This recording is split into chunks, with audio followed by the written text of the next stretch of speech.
ಅದಕ್ಕೆ ಅಣ್ಣಯ್ಯ, ನೀವಿಬ್ಬರು ನನ್ನ ಬಗ್ಗೆ ಏನು ಅಂದ್ಕೊಂಡ್ರು ಒಂದಂತೂ ದಿಟ್ಟಾನೆಯ. ಆ ಸ್ನೇಹ ಹೀಗೆ ಆಟ ಸಾಧಿಸ್ಕೊಂಡು ಹೋದರೆ ಈ ಮನೆಗೆ ಖಂಡಿತ ಒಳ್ಳೇದಾಗಕ್ಕಿಲ್ಲ.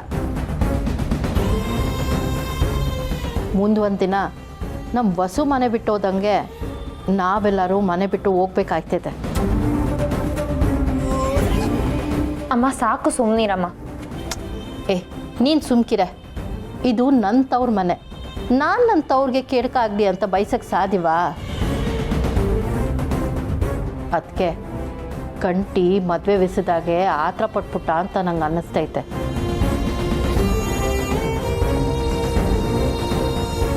ನಿಮ್ಮನ್ನು ಯಾವತ್ತೂ ಹಿಂಗೆ ಸೋತ್ ಮುಕ್ತಾಗೆ ನೋಡಿದ್ದೇ ಇಲ್ಲ.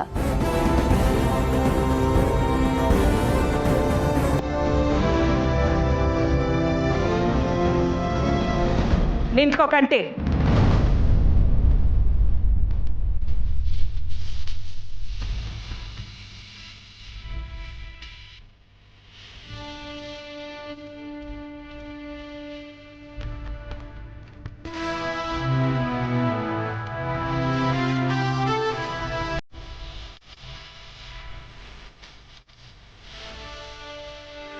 ಬರೀ ನೀನ್ ಮಾತ್ರ ಕೈ ಮೀರ್ವಾಗ್ಬಿಟ್ಟಿದ್ಯಾ ಅಂತ ಅನ್ಕೊಂಡಿದ್ದೆ. ಆದ್ರೆ ನೀನ್ ತಂಗಿನುವೆ ಯೋಳ್ಕೆ ಮಾತನ್ನ ಕೇಳ್ಕೊಂಡು ಮೀರ್ ಬಿಟ್ಟವಳೆ. ಎಲ್ಲ ಕಾರಣ ಇವಳೆಯ.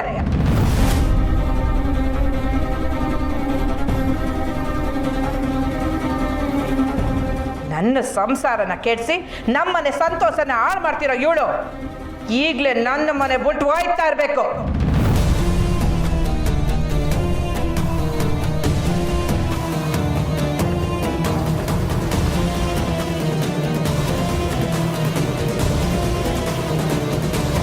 ಅವ್ವ, ಲೇ, ನೀನೇ ನನ್ನ ಇವಳು ಪರ ಬಯಸ್ಕೊಂಡು ಬಂದ್ರೆ ನನಗೆ ಮಕ್ಕಳೇ ಆಗ್ಲಿಲ್ಲ ಅಂತ ಅನ್ಕೊಂಡ್ಬಿಡ್ತೀನಿ. ಇಲ್ಲ, ನೀನೇ ಅವ್ವ ಇಲ್ಲ ಅಂತ ಅನ್ಕೊಂಬಿಡು.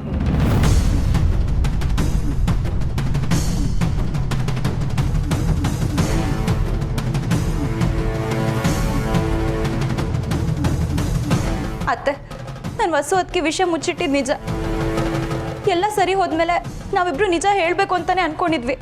ಆದರೆ ಅಷ್ಟರಲ್ಲಿ ಈ ನಂಜಮ್ಮ ಹಿಂಗೆ ಬಂದು ಗಲಾಟೆ ಮಾಡ್ತಾಳೆ ಅಂತ ನಾನು ಅನ್ಕೊಂಡಿರ್ಲಿಲ್ಲ. ಇದರಿಂದ ನಿಮ್ಗೆ ಎಷ್ಟು ಆಘಾತ ಆಗಿರುತ್ತೆ ಅಂತ ನನಗೆ ಗೊತ್ತು ಅತ್ತೆ.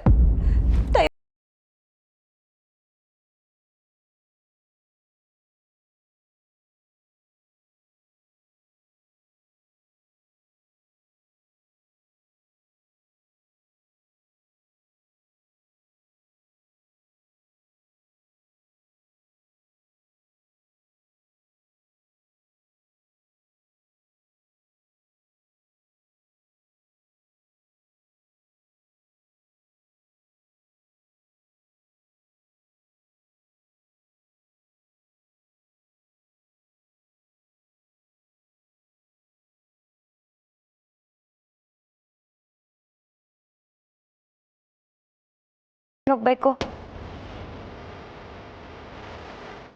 ಸರಿಯಾಗಿ ಹೇಳ್ದೆ. ತಪ್ಪು ಮಾಡಿದವ್ರೆ ಮನೆ ಬಿಟ್ಟು ಹೋದ್ರೆ ಇನ್ನು ಒಳ್ಳೇದು.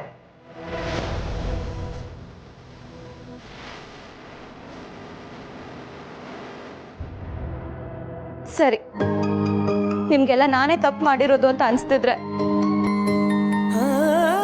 ನಾನೇ ಈ ಮನೆ ಬಿಟ್ಟು ಹೋಗ್ತೀನಿ.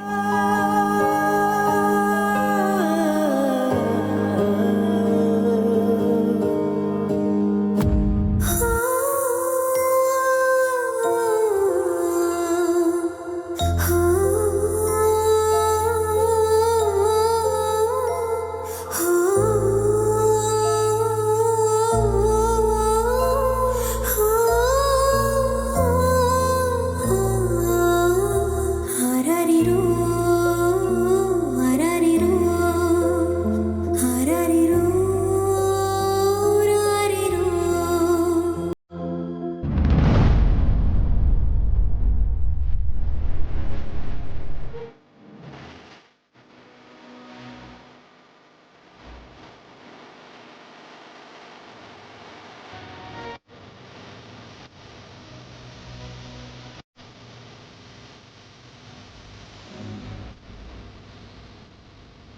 ನನ್ನಿಂದ ನಿಮ್ಗೆ ತೊಂದರೆ ಆಗಿದ್ರೆ ಅಥವಾ ಮನ್ಸಿಗೆ ನೋವಾಗಿದ್ರೆ ನನಗೆ ಕ್ಷಮಿಸ್ಬಿಡಿ ಶ್ರೀ.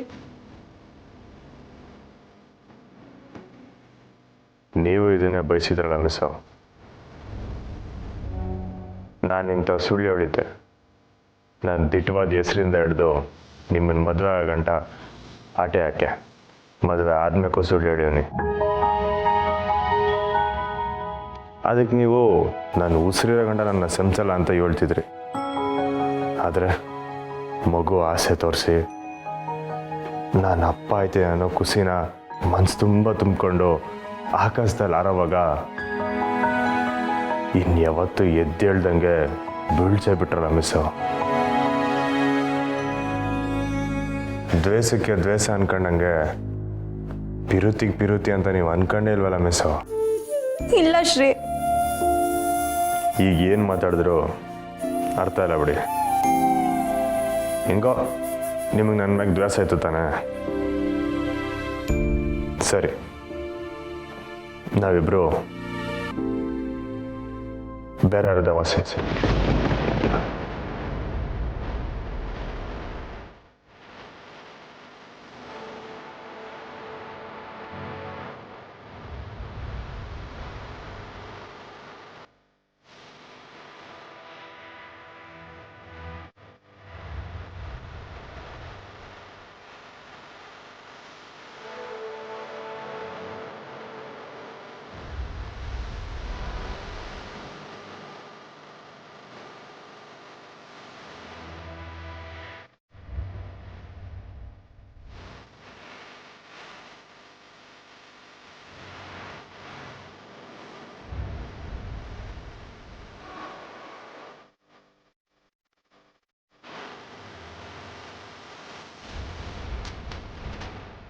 ಓಕೆ.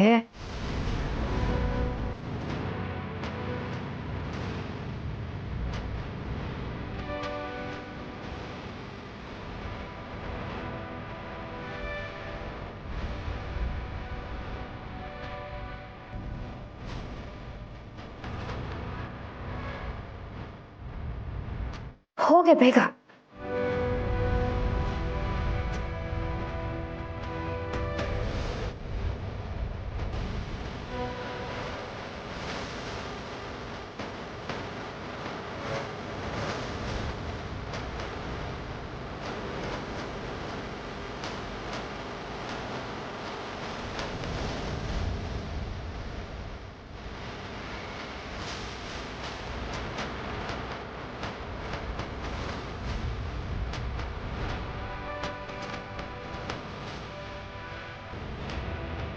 ಹೋಗೇ ಬಿಟ್ಲು.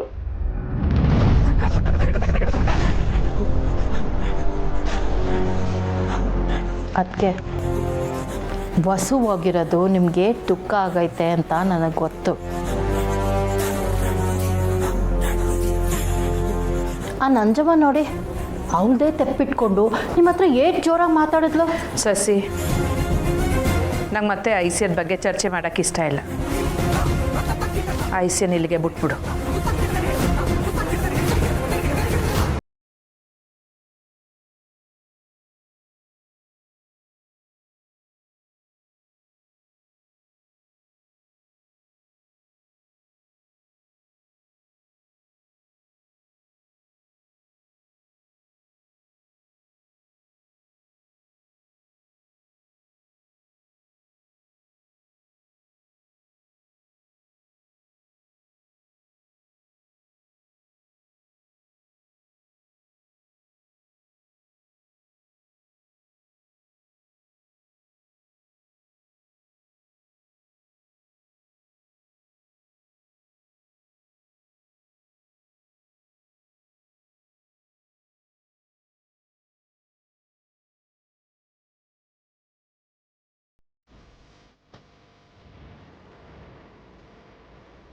ಸ್ನೇಹ, ಅಣ್ಣನ ಅದಕ್ಕೆನ ಬಿಟ್ಟು ಬಂದೇನವ? ಹ್ಞೂ, ವಸುನ ಪುಟ್ಟಕ್ಕ ಚೆನ್ನಾಗೇ ನೋಡ್ಕೋತಾರೆ. ಯಾರು ನೋಡ್ಕೊಂಡ್ರೋ ಅವ್ವ ನೋಡ್ಕೊಂಡಂಗೆ ಆಗಕ್ಕಿಲ್ಲ.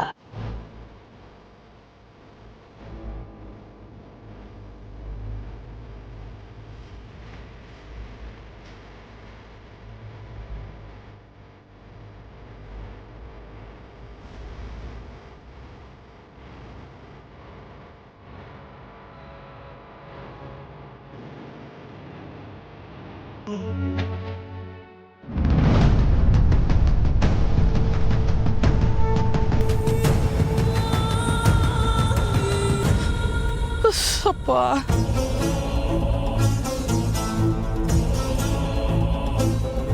ಅವ್ವ ಬೀದಿಯಲ್ಲಿ ಹೆಂಗ್ ಮಾಡ್ಬಿಟ್ಲಲ್ಲ.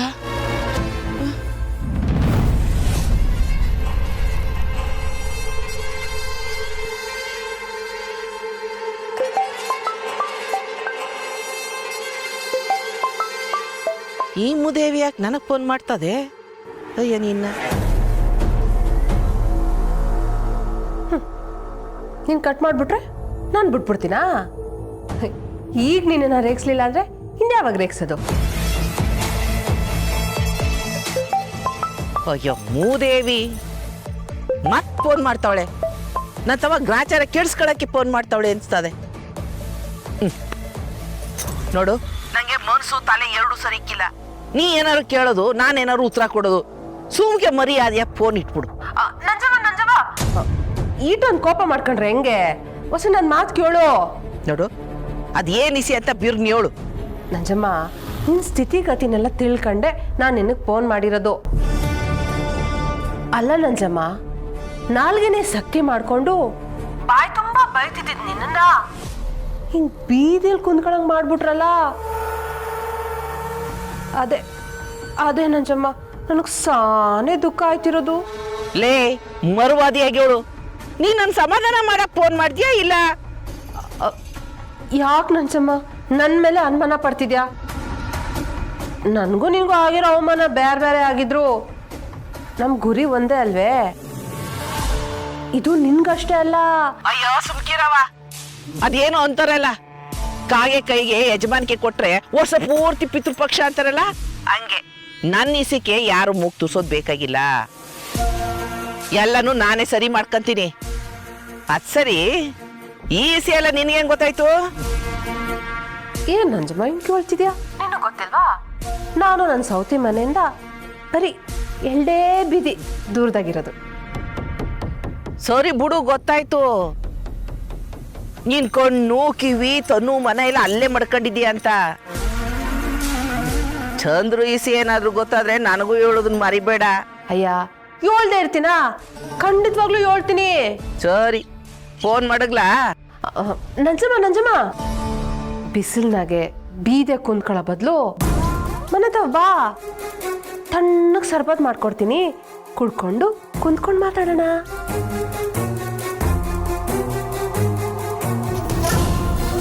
ಹುಡ್ಕೊಂಬಿಟ್ಲು. ಇಸ ಕುಡಿಯೋ ಟೇಮ್ನಾಗೆ ಸರ್ಬತ್ ಮಾಡ್ಕೊಡ್ತೀನಿ ಬಾ ಮನೆಗೆ ಅಂತವಳೆ. ಸರ್ಬತ್ ಕಾಣ್ದೆ ಕುಂತೀವಿ ನಾನು ಬಾಯಿಗೆ. ಏಯ್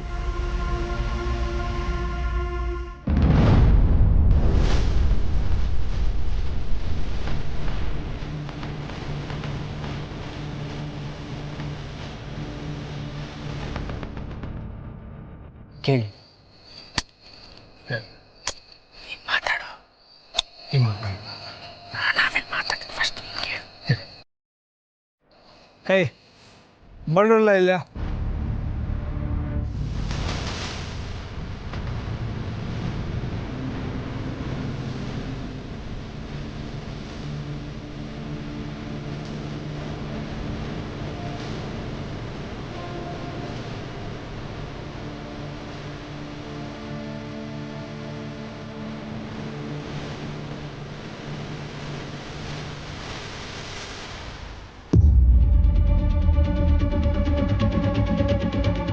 ಅಲ್ಲ ಏನಲ್ಲ ಇದು? ಅದು ಅಣ್ಣ, ನೀನು ಅಪ್ಪಯ್ಯ ಆಗ್ತಾ ಇದೆಯಾ ಅಂತ ಹುಡುಗರೆಲ್ಲ ಊರು ತುಂಬ ಪೋಸ್ಟ್ರ್ ಹಾಕಿದ್ರು. ಅದನ್ನ ಕಿತ್ಕೊಂಬನ್ನಿ ಅಂತ ಹೇಳಿದ್ದೆ. ಎಲ್ಲ ಕಿತ್ಕೊಂಬಂದು ಕೊಟ್ಟವ್ರೆ ಕಣಣ್ಣ. ಇನ್ನೊಂದು 3 ತಿಂಗಳಲ್ಲಿ ಬೇಕಾದರೆ ಮತ್ತೆ ಹಾಕ್ಸು, ಅದಕ್ಕೆ ಯಾಕೆ ಮಂಡೆ ವೆಚ್ಚ ಮಾಡ್ತೀರಾ? ಅಲ್ಲ ಎಂತ ಆಯ್ತಂತ ಇವಾಗ? ಪ್ರಕೃತಿ ಸಹಜವಾದ ವಿಷಯ ಅಲ್ವ ಹೇಳಿದ್ದು? ಓ ಬಿಟ್ಟಾಕು ಮರೆ, ಅದಕ್ಕೆ ಯಾಕೆ ಗುರ್ರ ಅಂತ ಗುರಾಯಿಸ್ತಿದ್ಯಾ?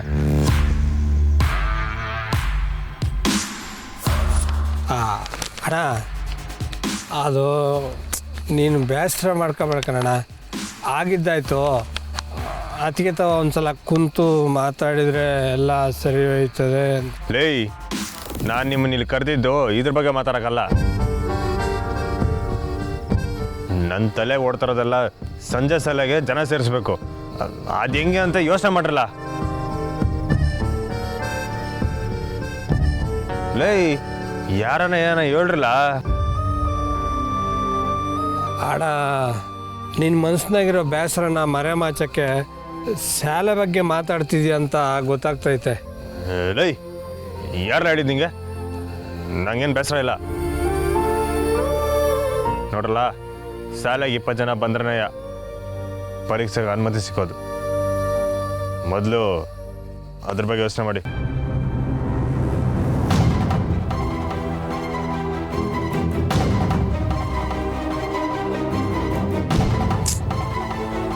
ಅಣ್ಣನ ಮನಸ್ಸಿನಾಗೆ ದುಃಖ ಇದ್ರೂ ತೋರ್ಸ್ಕತಾ ಇಲ್ಲಕಲ್ಲ.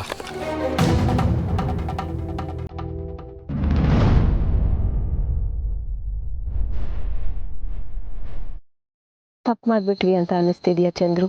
ಚಚೆ, ನನ್ನ ಮಗು ವಿಷಯದಲ್ಲಿ ತಪ್ಪು ಅಂತ ಹೇಗೆ ಹೇಳಿ ವಸು? ಸಾರಿ ವಸು, ನನ್ನಿಂದ ನೀನು ತುಂಬ ಸಂಕಟ ಅನುಭವಿಸೋ ಹಾಗಾಯಿತು. ನಮ್ಮಿಬ್ಬರಲ್ಲಿ ಯಾರು ಜಾಸ್ತಿ ಸಂಕಟ ಅನುಭವಿಸಿದ್ರು ಅಂತ ನಮ್ಮ ಮಗು ಗೊತ್ತಾಗೋದು ಬೇಡ. ಈ ಪುಟ್ಟ ಜೀವ ಈ ಭೂಮಿಗೆ ಬರೋಕ್ಕಿಂತ ಮುಂಚೆ ನಮ್ಮ ಅಪ್ಪ ಅಮ್ಮ ಎಷ್ಟು ಖುಷಿಯಾಗಿದ್ರು ಅಂತ ಅಷ್ಟೇ ಗೊತ್ತಿರಬೇಕು. ಬೇರೆ ದಂಪತಿಗಳ ಜೀವನದಲ್ಲಿ ನಾರ್ಮಲ್ ಆಗಿ ನಡೆಯುವಂಥ ವಿಷಯ, ಆದರೆ ನಮ್ಮ ಜೀವನದಲ್ಲಿ ನೋಡಿದ್ರೆ ಚಂದ್ರು ಎಷ್ಟೆಲ್ಲ ಅಡೆತಡೆ ಆಗ್ಬಿಟ್ಟಿದೆ. ಇಂಥ ಸಮಯದಲ್ಲಿ ಎಲ್ಲರೂ ನಮಗೆ ಸಂಭ್ರಮದಿಂದ ಬಂದು ವಿಶ್ ಮಾಡಿ ಖುಷಿಯಿಂದ ಇರಬೇಕಿತ್ತು. ಆದರೆ ಯಾರಿಗೂ ಖುಷಿ ಇಲ್ಲ. ನನಗಿದೆ. ಪಾಪ ಪುಟ್ಟಕ್ಕಂಗೆ ನಮ್ಮಿಂದ ತೊಂದರೆ. ಬೇರೆ ಮನೆ ನೋಡ್ತೀನಿ. ಇದರಿಂದ ಪುಟ್ಟಕ್ಕಂಗೆ ಇನ್ನಷ್ಟು ಬೇಸರ ಆಗುತ್ತೆ. ಕರೆಕ್ಟ್. ಆದರೆ ಈಗ ನೀನಿರೋ ಪರಿಸ್ಥಿತಿಲಿ ನೀನು ನೋಡ್ಕೊಳ್ಳೋದಕ್ಕೆ ಯಾರಾದರೂ ಒಬ್ರು ಇರಬೇಕಲ್ಲ. ಅವಾಗಿಂತ ನೀನನ್ನು ಚೆನ್ನಾಗಿ ನೋಡ್ಕೊಳ್ಳೋರು ಬೇರೆ ಯಾರಿದ್ದಾರೆ? ನನ್ನ ಹೆತ್ತವ ನಮ್ಮಮ್ಮನೇ ಆಗಿದ್ರು, ನನ್ನ ನಿಜವಾದ ತಾಯಿ ಪುಟ್ಟಕ್ಕನೇ. ಆದರೆ ನಮ್ಮ ಅವ್ವನಿಗೆ ಇದರಿಂದ ಸ್ನೇಹದ ಮೇಲೆ ಇನ್ನಷ್ಟು ಕೋಪ ಜಾಸ್ತಿ ಆಗೋದಂತೂ ನಿಜ. ಎಷ್ಟೋ ಕೇಸ್ಗಳನ್ನ ಹ್ಯಾಂಡ್ಲ್ ಮಾಡಿದ್ದೀನಿ, ಆದರೆ ನನ್ನ ಕೇಸನ್ನು ನಾನು ಹ್ಯಾಂಡ್ಲ್ ಮಾಡೋಕ್ಕಾಗ್ತಿಲ್ಲ. ಸರಿ, ನೀನು ಇಂಥ ಟೈಮಲ್ಲಿ ಸರಿಯಾದ ಟೈಮ್ಗೆ ಊಟ ಮಾಡಬೇಕು. ಬಾ. ಇರಲಿ ಅಣ್ಣಯ್ಯ, ಅದಕ್ಕೆ ಬನ್ನಿ, ಊಟ ರೆಡಿ ಇದೆ. ಆಸಮ್ಮ, ಬಂದ್ವಿ. ಬಾ.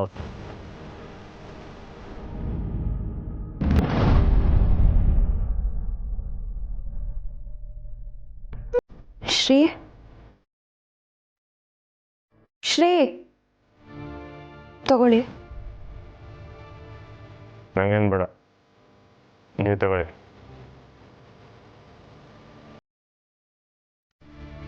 ಶ್ರೀ, ನಾನು ನಿಮ್ಮ ಹತ್ರ ನಿಜ ಹೇಳಬೇಕು ಅಂತ ಅಂದ್ಕೊಂಡಾಗೆಲ್ಲ ಏನಾದರೂ ಒಂದು ಅಡ್ಡ ಬರ್ತಿತ್ತು. ಅದ್ರ ಬಗ್ಗೆ ಮಾತಬೇಡ, ಆಗಿದ್ದಾಗೋತೆ ಬಿಡಿ.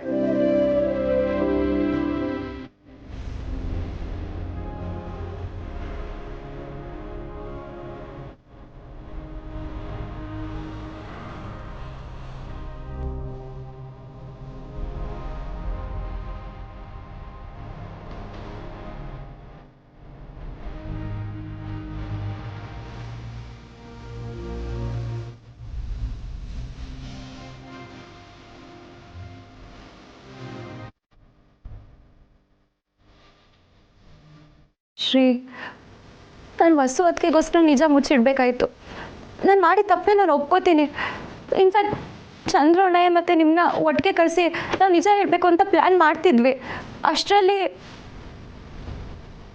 ನೀವೇನು ಮಾಡ್ತಿದ್ದೀರಾ ಶ್ರೀ? ನಮ್ಮಿಬ್ರಿಗೂ ಒಂದು ಕೂಸು ಬರ್ತದೆ ಅಂತ ಗೊತ್ತಾಗಿ ನಮ್ಮ ಹುಡುಗರು ಇಡೀ ಊರು ತುಂಬ ಸುದ್ದಿ ಹಬ್ಸಿದ್ರು. ಪೋಸ್ಟ್ಗಳು, ಬ್ಯಾನರ್ಗಳು.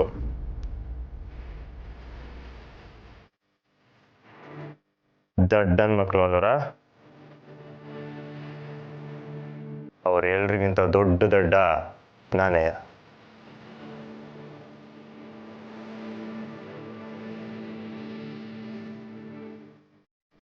ಬಸು, ನಾನು ಮೊದಲು ನನಗೆ ಸುಳ್ಳು ಹೇಳ್ಕೊಂಡಿದ್ದಿದ್ರೆ ನೀವಂತ ಮಾತೇ ಆಡ್ತಿರ್ಲಿಲ್ಲ. ನೀವಂತ ಮಾತೇ ಆಡಲಿಲ್ಲ ಅಂದರೆ ಈ ಸುಳ್ಳೇ ಹೇಳ್ತಿರ್ಲಿಲ್ಲ. ತೆಪ್ಪಲ್ಲ ನಂದಯ್ಯ, ಸಂಸ್ಬಿಡಿ ಮಿಸ್. ಶ್ರೀ, ನೀವು ಹಾಗೆಲ್ಲ ಹೇಳ್ಬಿಡಿ. ನೀವೇನು ಹೇಳೋಕೆ ಹೋಗ್ಬಿಡಿ. ನಾನು ನಿಮ್ಮ ಮಾತನ್ನ ಕೇಳಿದ್ದೆ ತಪ್ಪಾಯಿತು. ಯಾರ ಮಾತನ್ನು ಕೇಳ್ದೆ ಹೆಂಗಂದ್ರೆ ಹಂಗಿದ್ದಿದ್ದ ಮೊದಲಿನ ಗಂಟೆ ಹಂಗೆ ಎದ್ಬಿಡ್ಬೇಕಾಗಿತ್ತು. ಇಲ್ಲ ಮಿಸ್ಸು, ನನ್ನ ನಾನು ತಿದ್ಕೊಂಡ್ಮೇಕೆ ನೀವು ಇಂಥ ತೆಪ್ಪು ಮಾಡ್ತೀರಂತ ನಾನು ಅನ್ಕೊಂಡೇ ಇರಲಿಲ್ಲ. ಯಾವ ಹೆಣ್ಣು ಹೇಳ್ದಿರೋ ಅಂತ ಸುಳ್ಳು ಹೇಳ್ಬಿಟ್ರಲ್ಲ ಮಿಸ್ಸು. ಅಲ್ಲ, ನಾನು ಹಂಗೆಲ್ಲ ನಂಬಿಸ್ಬಿಟ್ಟು ಚೂರಿ ಹಾಕ್ಬಿಟ್ರಲ್ಲ ಮಿಸ್ಸು.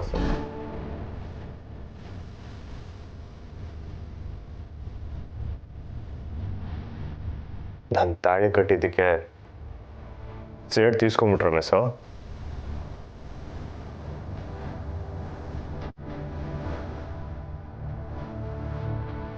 ಇರಲಿ, ನಾನು ಮಾಡಿದ ತೆಪ್ಪಿಗೆ ನಂಗೆ ಇನ್ನೂ ಶಿಕ್ಷೆ ಆಗ್ಬೇಕಾದೆಯ. ಶ್ರೀ, ಪ್ಲೀಸ್ ಹಾಗೆಲ್ಲ ಮಾತಾಡಬೇಡಿ. ಇರಲಿ ಮಿಸ್ಸು, ನಂಗೆ ನಿಮ್ಮ ಮೇಲೆ ಏನು ಕೋಪ ಇಲ್ಲ. ಕೋಪ ಎಲ್ಲ ನನ್ನ ಮ್ಯಾಕೆ. ಹೇಳ್ತಾರಲ್ಲ, ಮಾಡಿದ್ನೆಲ್ಲ ಅನುಭವಿಸ್ಲೇಬೇಕು ಅಂತ.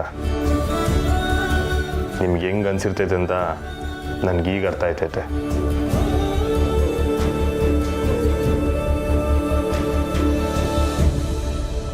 ನಿಮಗೆ ತಾಳಿ ಕಟ್ಟಿ ಕರ್ಕೊಂಬಂದ್ಮ್ಯಾಕೆ ನಿಮ್ಮ ಕೋಪ